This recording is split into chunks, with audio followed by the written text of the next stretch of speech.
Croatia has dropped its currency, the kuna, to adopt the common European currency, the euro.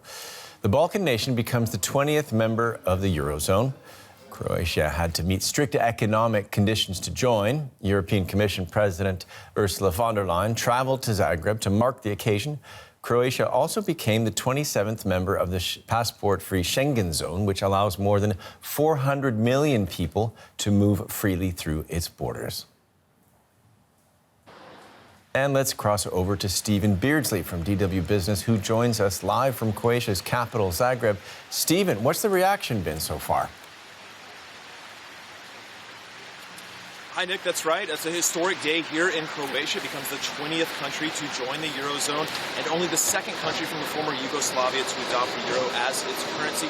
There's a mixture of excitement and apprehension here. You can see I'm standing in front of the National Bank here, the central bank, where they've got a number of projections going. And so right now, it's really about pulling out those euros right now. The country has been minting them for months now. It's been putting them into banks, and businesses have been gathering them. Now, for the next 14 days, there will be a period in which there's a transition time. Customers will still be able to pay with the old currency, the kuna, or the new one. With the euro, of course, they will receive euros in change. It's still a little bit difficult here. The money is shiny and the math is a little bit difficult. I talked to one waitress who said she couldn't actually keep up anymore and started giving back kunas in change because the exchange was difficult. Now, I mentioned the apprehensions.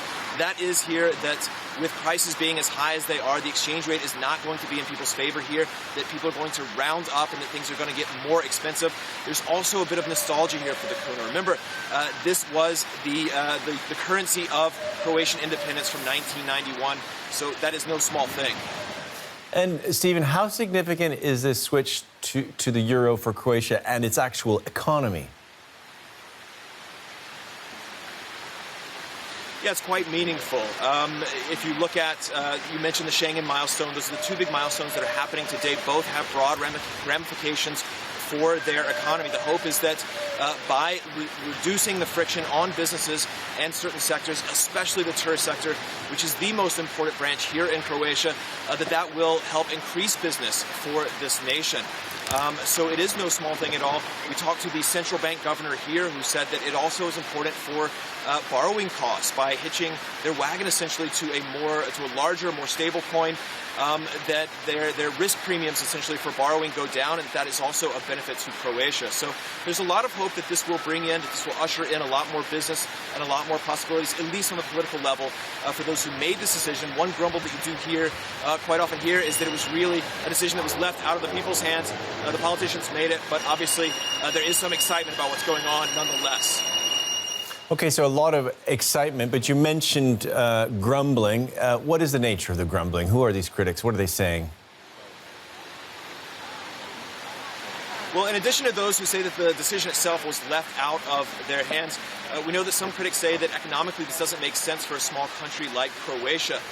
This is a country that is, in many ways, it compares with a lot of other European nations quite well. When you look at debt levels, when you look at growth is returning, especially after the pandemic. But when you look at wages, it's actually one of the lowest. This is a small economy, 4 million people.